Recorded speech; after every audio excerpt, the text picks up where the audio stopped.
अस्सलामुअलैकुम नाज़रीन।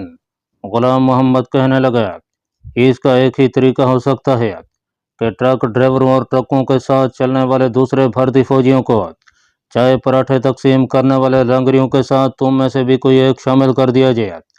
क्या ऐसा हो सकेगा? मैंने पूछा। ग़ुलाम मोहम्मद ने कहा, मैं कैंटीन के इंचार्ज सूबेदार हरि कृष्ण से कहकर तुम में से किसी एक को चाय पराठे फौजियों में बढ़ने की इजाज़त दिला दूंगा। इस दौरान गुलाम मोहम्मद की बीवी भैंसों और गायों का दूध दोहती रही। सूरज गरूब होने तक दूध के 3 वल्टूहे दूध से भरकर तैयार हो चुके थे। गुलाम मोहम्मद ने हमारी तरफ देखकर हंसते हुए कहा, तुम लोग बिल्कुल गोजर लग रहे हो। कमांडो शेरवान ने कहा, हम ऐसा ही हुलिया बनाना चाहते थे। तुम्हें देखकर कोई नहीं कह सकता कि तुम गोजर नहीं हो। सूरज गरूब होने के साथ ही 2 खच्चरों पर वल्टूहे लाद दिए गए। एक खच्चर पर कमांडो शेरवान को हमने दूध वाले वल्टूहे के पास बिठा दिया। दूसरे खच्चर पर 2 वल्टूहे लदे हुए थे। मैं और गुलाम मोहम्मद खच्चरों के आगे आगे पैदल ही चल पड़े। गुलाम मोहम्मद गवाले के घर से भारतीय फौजी कैंटीन ज़्यादा दूर नहीं थी और रास्ता भी ज़्यादा दुश्वार गुजार नहीं था। कोई आधे घंटे बाद हम फौजी कैंटीन के बाहर खड़े खच्चरों पर से दूध के वल्टूहे उतार रहे थे। लंगर खाने में से एक डोगरा सूबेदार निकलकर हमारी तरफ बढ़ा।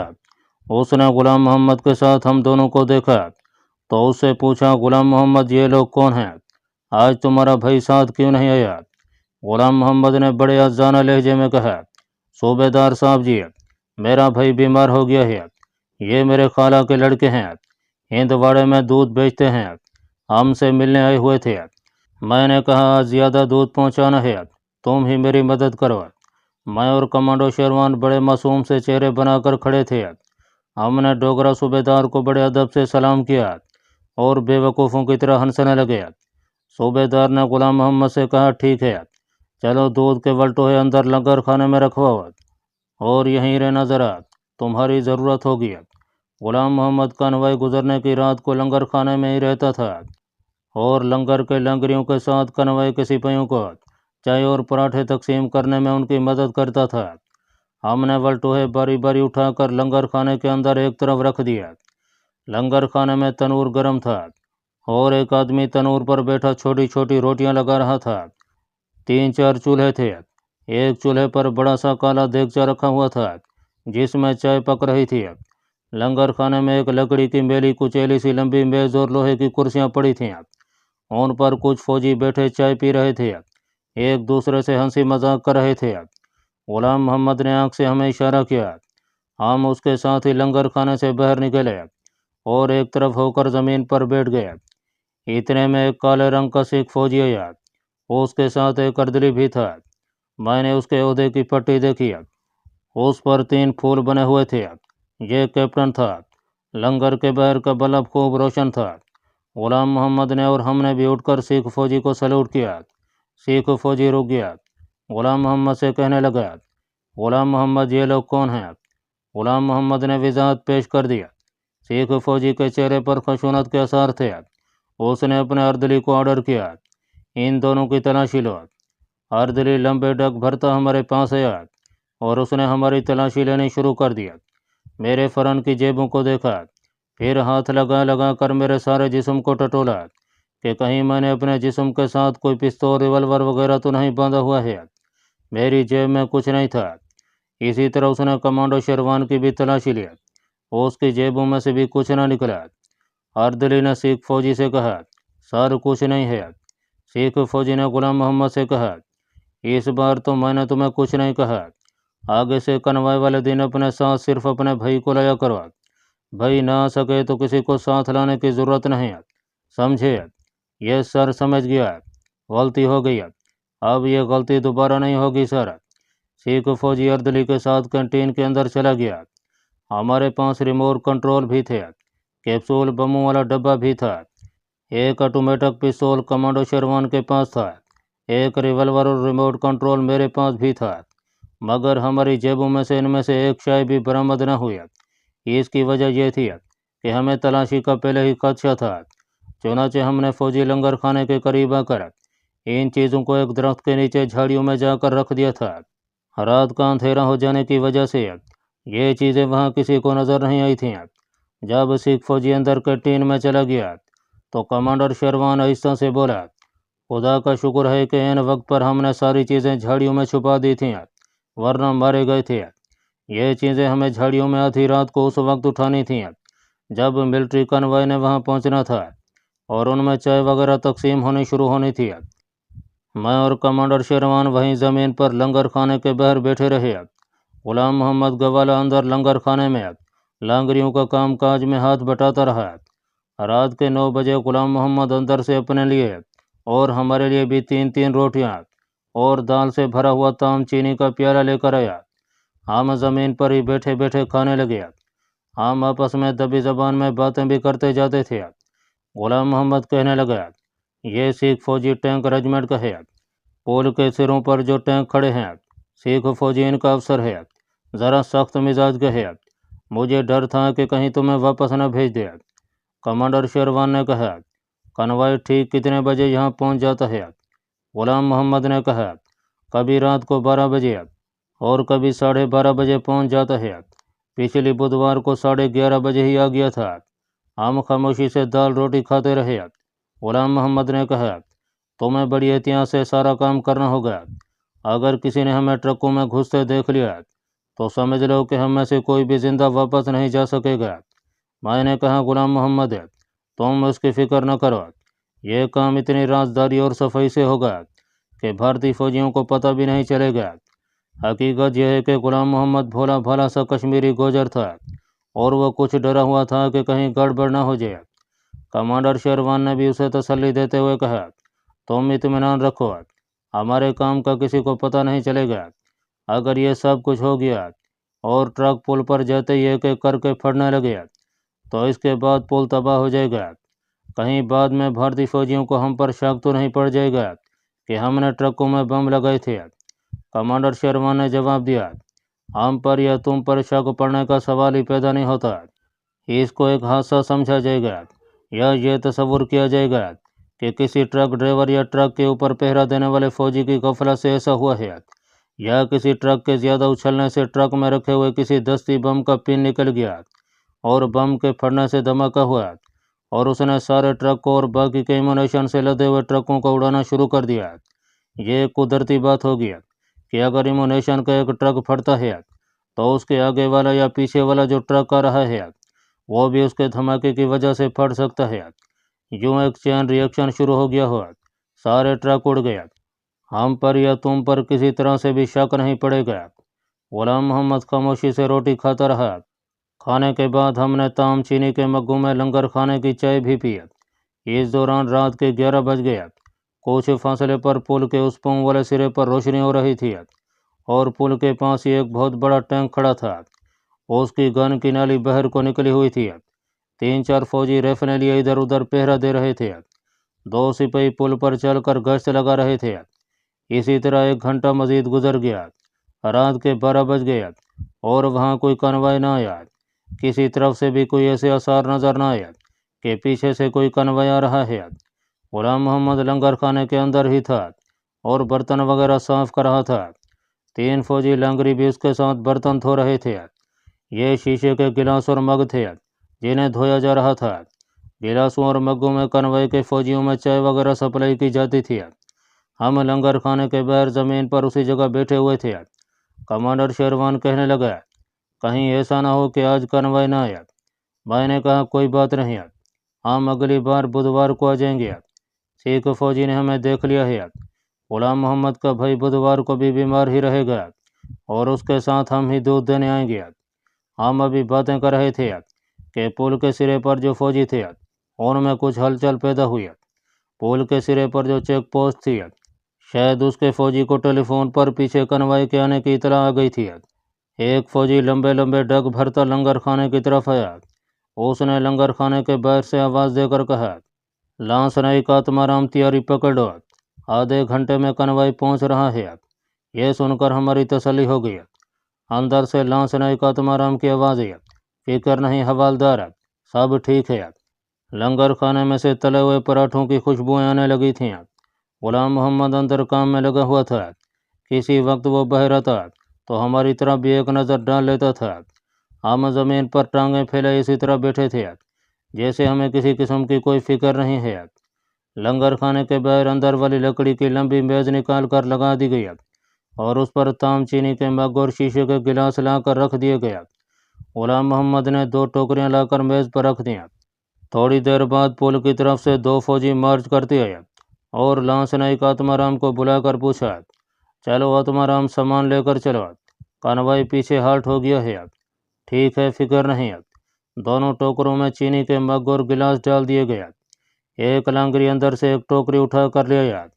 उस टोकरी में पराठे पड़े हुए थे। कमांडो शेरवान ने मुझे इशारा किया। मैं चुपके से उठकर अंधेरे में पीछे झाड़ियों की तरफ निकल गया। झाड़ियाँ करीब ही थीं। मैं झाड़ियों के पास इस तरह बैठ गया जैसे पेशाब करने के लिए बैठा हूँ। मैंने झाड़ियों में से दोनों रिमोट कंट्रोल, अपना रिवॉल्वर, कमांडो शेरवान का पिस्तौल और कैप्सूल बम वाला छोटा सा डब्बा उठाकर अपने लंबे कुर्ते की लंबी जेब में रखा और बड़े इत्मीनान से उठकर औजार बंद बांधने की अदाकारी करते हुए वापस कमांडर शेरवान के पास आकर बैठ गया। बैठते ही मैंने बड़ी एहतियात से कमांडर शेरवान का पिस्तौल उसको दे दिया। उसने पिस्तौल अपने कुर्ते की जेब में डालिया। रिवॉल्वर और रिमोट कंट्रोल और कैप्सूल बम वाला छोटा डब्बा मैंने अपनी जेब में ही रहने दिया। गुलाम मोहम्मद अंदर से थाल में पराठे लाकर टोकरी में डालने लगा। प्रोग्राम के तहत उसने हमें आवाज़ देकर कहा, तुम वहाँ क्या कर रहे हो? उठकर काम में हाथ बटाओ, चलो उठो। हम जल्दी से उठकर गुलाम मोहम्मद के पास आ गया और हमने एक एक टोकरी उठा लिया। लांगरी लंगर खाने से चाय से भरी हुई 2 बड़ी बड़ी चाम चीनी की चैन के बाहर ले आया। गुलाम मोहम्मद, इसे पकड़ो और ले चलो। गुलाम मोहम्मद ने हमारी तरफ देखकर कहा, तुम दोनों ने एक एक टोकरी क्यों उठा रखी है? एक आदमी दोनों टोकरियां उठा लिया और दूसरा ये चैनक पकड़कर मेरे साथ चले। मैंने मग्गों और शीशे के गिलासों वाली दोनों टोकरियां उठा लिया। कमांडो शेरवान ने चाय की बड़ी केतली उठा लिया और दूसरी केतली गुलाम मोहम्मद ने पकड़ लिया। पराठों वाली टोकरी भारतीय लांगरी ने उठा ली और बोला, चलो वो डबल से चलो। कनवाई के जवान बैठे चाय पराठों का इंतजार कर रहे हैं। गुलाम मोहम्मद और भारतीय डांगरी आगे आ गया और मैं और कमांडो शेरवान उनके पीछे लगे। हम पुल की तरफ से पीछे जाती सड़क की तरफ चल रहे थे। वहाँ पहाड़ी की दीवार थी। हम सड़क पर आ गए थे। सड़क पर कहीं कहीं ऊपर करके टीले पर खंभे लगे जिन पर बिजली के बल्ब जल रहे थे। सड़क छोटी थी जैसा कि पहाड़ी इलाकों में होता है, मगर तारकोल की बनी हुई पुख्ता थी। हम सड़क के किनारे किनारे पहाड़ी के साथ चल रहे थे। कुछ दूर चलने के बाद हमें कनवाई के ट्रक नजर आ गया। यहाँ ज़्यादा दूरी नहीं थी। सड़क पर बिजली के खंभे पीछे रह गए थे। मिलिट्री कनवाई के ट्रकों की हेडलाइट्स बुझी हुई थीं। ट्रकों के सामने फौजी 2-2, 3-3 की टोलियों में खड़े सिगरेट पी रहे थे और एक दूसरे से ऊंची आवाज़ों में बातें भी कर रहे थे। 3-4 फौजी सड़क की दूसरी तरफ पत्थरों पर बैठे हुए थे। एक फौजी पत्थर से टेक लगाए नीम दराज था और सिगरेट पी रहा था। हमें देखकर इन फौजियों में से एक फौजी ने ऊंची आवाज़ में कहा, फालम हो जाओ, राशन आ गया है। फौजी सड़क पर ट्रकों के सामने टालटीन लगाकर बैठ गया और हमने उनमें पराठे और चाय बांटनी शुरू कर दिया। भारतीय लांगरी पर फौजी को एक एक पराठा देता जाता था। मैं और गुलाम मोहम्मद मग और खाली गिलास उनके आगे रखते चले गए। फिर हम केतली से उनके मग और गिलास भरने लगे। मैं चाय डालते हुए आखिरी ट्रक के करीब चला गया। मैंने कनवाई के ट्रक गिन लिए थे। ये कुल 11 ट्रक थे। हर ट्रक के आगे मशीन गन लगी हुई थी। उस वक्त किसी ट्रक पर कोई फौजी नहीं था। सब फौजी चाय पीने में लगे हुए थे और एक दूसरे से हंस हंस कर मजाक भी कर रहे थे। मैंने देखा कि भारतीय फौजी लांगरी जो हमारे साथ आया था वो भी फौजियों में शामिल हो गया था और उनके पास बैठा चाय पी रहा था। गुलाम मोहम्मद और कमांडो शेरवान मुझसे 10 कदमों के फासले पर इंतजार में बैठकर चाय पीने वाले फौजियों के पास खड़े थे और जिस फौजी का चाय का गिलास या मग खाली हो जाता उसमें दोबारा चाय डाल देते थे। जहाँ मैं खड़ा था वहाँ हल्का हल्का अंधेरा था। मेरी चाय की चैना खाली हो चुकी थी। मैं खिसे कर ट्रकों के पीछे जो पहाड़ी की दीवार और ट्रकों के दरमियान छोटी सी गली बनी हुई थी वहाँ आ गया। चाय की खाली चैनक मेरे हाथ में थी। ट्रकों पर तरपालें पड़ी हुई थीं। मेरे पास ज़्यादा वक्त नहीं था।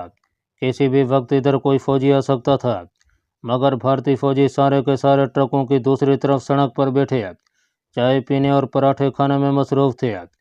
मैंने चैनक आखिरी ट्रक के अक्का में नीचे रख दिया, जेब से प्लास्टिक का डब्बा निकाल कर खोला और उसमें से एक कैप्सूल बम निकाल कर आखिरी ट्रक की तरपाल के एक दर्ज में से ट्रक के अंदर डाल दिया।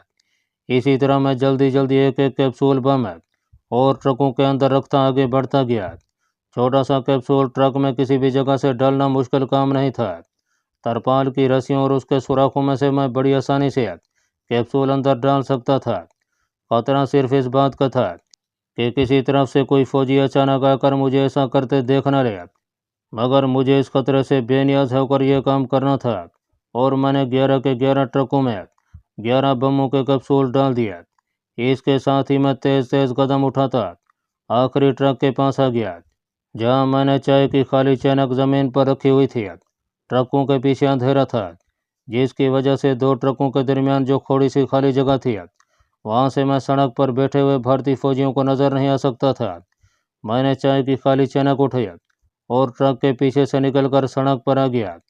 उस वक्त तक फौजी लोग चाय पी चुके थे और सिगरेट लगाए अगले 3-4 जवान ट्रकों के पास आकर टायरों को झुककर देख रहे थे और उन पर पड़ी हुई रस्सियां खींच खींच कर देख रहे थे और एक दूसरे से बातें भी कर रहे थे। मैं बड़े ठीक वक्त पर बाहर निकल आया था। गुलाम मोहम्मद और कमांडर शेरवान टोकरों में मग और गिलास डालते हुए बार बार गर्दन मोड़कर आखिरी ट्रक की तरफ देख लेते थे। उन्होंने मुझे सड़क के अंधेरे में आखिरी ट्रक के पीछे से निकलते देखा तो यकीनन उन्होंने इत्मीनान का सांस लिया होगा। मैं खाली चैनक उठाए जल्दी जल्दी चलकर उनके पास चैनक जमीन पर रखकर खाली बर्तन एक टोकरी में डालने लगा। कमांडर शेरवान ने कश्मीरी जबान में मुझसे पूछा, हो गया? मैंने आहिस्ता से कहा, ओके। एक टोकरी कमांडर शेरवान ने उठाई, एक टोकरी गुलाम मोहम्मद ने उठाई। मैंने दोनों खाली चैन के हाथों में पकड़ी और वापस लंगर खाने की तरफ चल पड़े। भारतीय फौजी लांगरी अभी तक वहीं खड़ा एक सिख फौजी जवान से बातें कर रहा था। हम दोनों उसके करीब से गुजरे तो लांगरी ने गुलाम मोहम्मद से कहा, गुलाम मोहम्मद, चैनकों को धोकर रखना। गुलाम मोहम्मद ने फौरन जवाब दिया, अच्छा जी। लंगर खाने में आकर हमने बर्तनों को एक तरफ रख दिया। वहाँ 2 बावर्ची मौजूद थे जो चीज़ों को संभालने में लगे हुए थे। गुलाम मोहम्मद के साथ हम भी बर्तनों को धोने लगे। थोड़ी देर बाद हमें ट्रकों के इंजनों के स्टार्ट होने की और उन्हें साइड पर से निकालने की आवाज़ें आने लगीं। मैंने कमांडर शेरवान से कहा, अब हमें यहाँ से चले जाना होगा। गुलाम मोहम्मद ने आहिस्ता से कहा, मैं भी साथ जाऊँगा, पीछे नहीं रहूँगा। उसके पीछे रह जाने से मामला बिगड़ सकता था। उससे पूछा जा सकता था कि उसके साथ जो 2 आदमी थे वो कहाँ गायब हो गए हैं। कमांडर शेरवान ने गुलाम मोहम्मद से कहा, चलो तुम भी हमारे साथ चलो। बर्तनों को सिर्फ पानी से साफ करना था। हमने बर्तनों को एक तरफ लगा दिया और लंबे कुर्तों के दामन से हाथ पोंछते हुए लंगर खाने से बाहर आ गया। गुलाम मोहम्मद ने दूध के खाली वल्टुए पहले ही बाहर रखे हुए थे। एक वल्टुआ उसने उठा लिया, 2 वल्टुए हमने उठाए और हम तीनों फौजी लंगर खाने से वापस चल पड़े। उस वक्त दूर से फौजी कनवाई के पहले ट्रक की बत्तियां नजर आने लगी थीं। अभी ट्रक पुल से 100-150 गज के फासले पर था। हम तेज तेज चल रहे थे और खच्चर को भी तेज तेज चला रहे थे। जब हम अंधेरे में आ गए तो एक तरफ होकर झाड़ियों के पीछे बैठ गए। कमांडर शेरवान ने कुछ सोचकर गुलाम मोहम्मद से कहा, तुम निकल जाओ, तुम्हारा यहाँ रुकना ठीक नहीं। बाद में उसने मुझे बताया कि हम फौजी लंगर खाने के करीब हैं और ट्रकों के धमाके और शोले देखकर वो कहीं घबराकर कोई ऐसी हरकत न कर बैठे जिससे हम किसी मुसीबत में फंस जाएं। गुलाम मोहम्मद ने खच्चर पर अपना वल्टुहा रखा और वहाँ तेज तेज चलता निकल गया। हमारी नज़रें पुल के सिरे पर लगी हुई थीं, जहाँ सर्च लाइट की रोशनी हो रही थी। मैंने अपना रिमोट कंट्रोल निकालकर हाथ में ले लिया था। कमांडर शेरवान ने रिमोट कंट्रोल हाथ में पकड़ रखा था। उसने अपने रिमोट कंट्रोल के बटनों से कनवाई के ट्रकों को धमाके से उड़ाना था। मैंने अपने रिमोट कंट्रोल का बटन दबाकर पुल के दूसरे सिरे की बुनियादों में जो बम की सटिकें लगाई थीं उनको उड़ाना था। ये हिजानी लम्हे थे। ये ख्याल हम दोनों को बार बार दिमाग में आकर परेशान कर रहा था कि अगर किसी गलती की वजह से बम ना फट सके तो हमारा सारा मिशन धरे का धरा रह जाएगा। फौजी कनवाई के पहले 3 ट्रक पुल पर चढ़ चुके थे और बड़ी आहिस्ता रफ्तार के साथ पुल से गुजर रहे थे। कमांडो शेरवान ने कहा, तुम अपना बटन मेरे पहले बटन दबाने के बाद दबाओगे। ओके, मैंने अपने नफसियाती हिजान पर काबू पाते हुए कहा, हालांकि इससे पहले मैं कई कमांडो ऑपरेशन कामयाबी से कर चुका था, मगर न जाने क्यों इस ऑपरेशन के वक्त नफसियाती दबाव सा महसूस हो रहा था। कन्वॉय के ट्रक आहिस्ता आहिस्ता बेमालूम रफ्तार के साथ पुल पर आगे रेंग रहे थे। पुल काफ़ी लंबा था, नीचे बरसाती नाले का पहाड़ काफ़ी चौड़ा था। दूर अंधेरे में पुल नजर न आता। अगर पुल के दोनों सिरों पर लगी हुई सर्च लाइटों की रोशनी उन पर न पड़ रही होती। जब कन्वॉय के पूरे ट्रक पुल के ऊपर आ गया तो मैंने देखा कि अभी पुल के दूसरे सिरे तक कम से कम 3-4 ट्रकों का फासला बाकी था। मैंने कमांडो शेरवान से कहा, कमांडर अब क्या सोच रहे हो? अगला ट्रक उड़ा दो। कमांडर शेरवान पर भी हिजानी कफियत तारी थी। उसने कहा, मेरे पहला बटन दबाने से तुम अपने बटन को दबा देना। ओके, मैं बटन प्रेस करने लगा हूँ।